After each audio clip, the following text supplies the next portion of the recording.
안녕하세요. 오늘 우리가 다룰 주제는요, 바로 벨마비입니다. 갑자기 얼굴 한쪽이 마비된다니 정말 놀랍잖아요? 근데 이게 생각보다 드문 병이 아니거든요.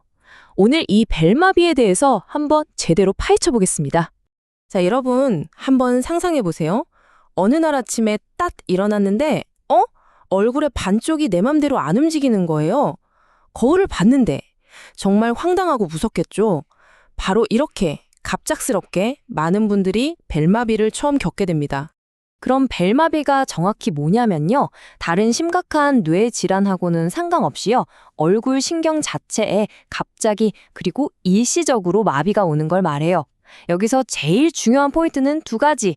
첫째, 이건 뇌졸중 같은 뇌 문제가 아니라는 거. 그리고 둘째, 대부분은 일시적이라는 점입니다. 그러니까 시간이 지나면 낫는다는 거죠. 좋아요. 그럼 대체 이런 현상이 왜 일어나는 걸까요? 아마 증상을 겪은 분이라면 이게 가장 궁금할 거예요. 그쵸? 자, 그 원인을 한번 추적해 보겠습니다. 이게 참 흥미로운데요. 보통 감기나 다른 바이러스성 질환을 앓고 나서 한 2주쯤 지났을 때 갑자기 나타나는 경우가 많아요. 뭐랄까, 바이러스가 왔다 가면서 얼굴 신경에 흔적을 남기고 가는 느낌이랄까요? 자, 여기 표를 한번 보시죠. 원인이 좀 더 명확해지실 거예요. 가장 흔한 건 사실 특발성이에요. 이건 뭐냐면 뚜렷한 원인을 딱 집어내기 어렵다는 뜻입니다. 그리고 그 다음으로 지목되는 게 바로 바이러스 감염이죠. 특히 우리 몸에 숨어있던 단순 포진 바이러스나 수두, 대상 포진 바이러스, 얘네들이 강력한 용의자로 꼽히고 있어요. 그 외에도 라인병이라 중이염 같은 것도 원인이 될 수 있고요. 그러니까 정리를 해보면 가장 유력한 시나리오는 이거예요. 원래 우리 몸에 잠복해 있던 단순 포진 바이러스나 수두 바이러스 같은 애들 있잖아요. 걔네들이 갑자기 다시 깨어나면서 얼굴 신경에 염증을 일으킨다. 이게 현재로서는 가장 설득력 있는 설명입니다. 자, 이제 원인은 대충 알았으니까 그럼 어떤 증상들이 나타나고 병원에서는 이걸 어떻게 진단하는지 그 과정을 한번 따라가 볼게요. 여기에 나오는 것들이 바로 벨마비의 대표적인 증상들인데요. 좀 특이하게 얼굴 마비가 오기 전에 귀 뒤쪽이 먼저 욱신거리고 아플 수가 있어요. 그리고 제일 중요한 특징, 바로 마비가 이마를 포함해서 얼굴 한쪽에 위, 아래 전체에 다 온다는 거예요. 그러니까 이마에 주름도 안 잡히고 눈도 잘 안 감기고 입꼬리도 축 처지게 되는 거죠. 심한 경우에는 혀 앞부분에서 맛을 잘 못 느끼기도 한대요. 사실 얼굴에 마비가 오면 다들 제일 먼저 혹 이거 뇌졸중 아니야? 하고 걱정하시잖아요. 근데요, 아주 결정적인 차이점이 있습니다. 바로 여기. 벨마비는 얼굴 신경 전체 문제라서 이마에 주름을 아예 못 만들어요. 그런데 뇌졸중은 뇌 문제이기 때문에 다른 신경 덕분에 이마에는 주름을 만들 수 있는 경우가 많거든요. 이게 바로 둘을 구분하는 핵심 포인트입니다. 정말 중요하죠? 그리고 또 하나 진단 과정에 대해서 너무 걱정하지 않으셔도 되는 게요. 전형적인 벨마비라면 굳이 영상 촬영까지 할 필요는 없다는 겁니다. 이게 무슨 말이냐면 증상만 보고도 의사가 충분히 진단할 수 있다는 뜻이에요. 복잡한 검사 없이도요.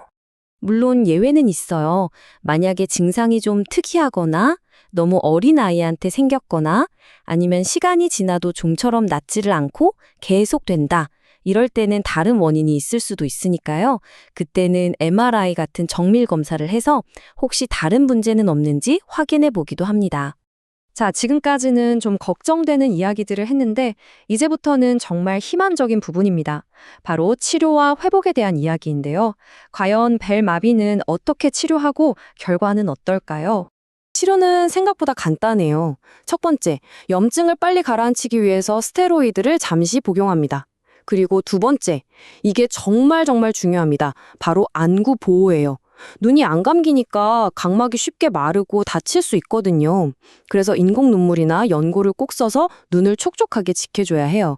특히 주무실 때는 더더욱이요. 항바이러스제도 가끔 쓰이긴 하는데 이건 아직 효과가 명확하다, 아니다 말이 좀 있어서 필수는 아닙니다. 그리고 여러분이 제일 궁금해하실 예후, 결과가 어떠냐고요? 결론부터 말씀드리면 예후는 아주 좋습니다. 특히 아이들은 거의 완벽하게 회복하고요. 성인들도 대부분 정말 잘 나아요. 바로 이 숫자, 이걸 보세요. 약간이라도 후유증이 남는 경우가 10%도 채 안 된다는 거예요. 뒤집어 말하면 10명 중 9명 이상은 거의 원래대로 완벽하게 돌아온다는 얘기죠. 와, 정말 다행스러운 소식 아닌가요? 회복 과정은 보통 이래요. 증상은 정말 번개처럼 갑자기 찾아오지만 대부분은 몇 주 안에 저절로 자연스럽게 좋아집니다. 오랫동안 문제가 남는 경우는 진짜 정말 드물다고 보시면 돼요. 아주 드물게 연합 운동이라는 후유증이 남는 경우도 있긴 해요.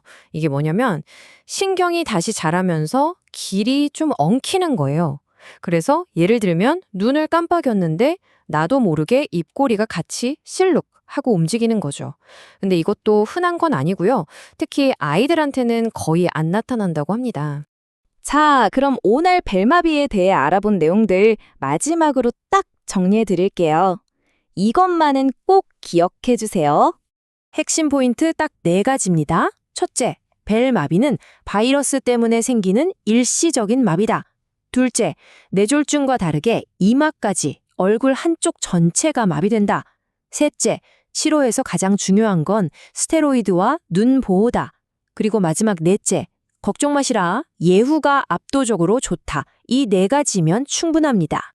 벨마비라는 병은 겪는 동안에는 정말 불편하고 두렵죠. 하지만 동시에 우리 몸이 가진 그 놀라운 회복 능력에 대해서 다시 한번 생각하게 만드는 것 같아요. 도대체 우리 몸은 어떻게 스스로 손상된 신경을 다시 고쳐내는 걸까요? 참 신비롭지 않나요? 자, 이 질문을 여러분께 남겨드리면서 오늘 이야기는 여기서 마치겠습니다. 감사합니다.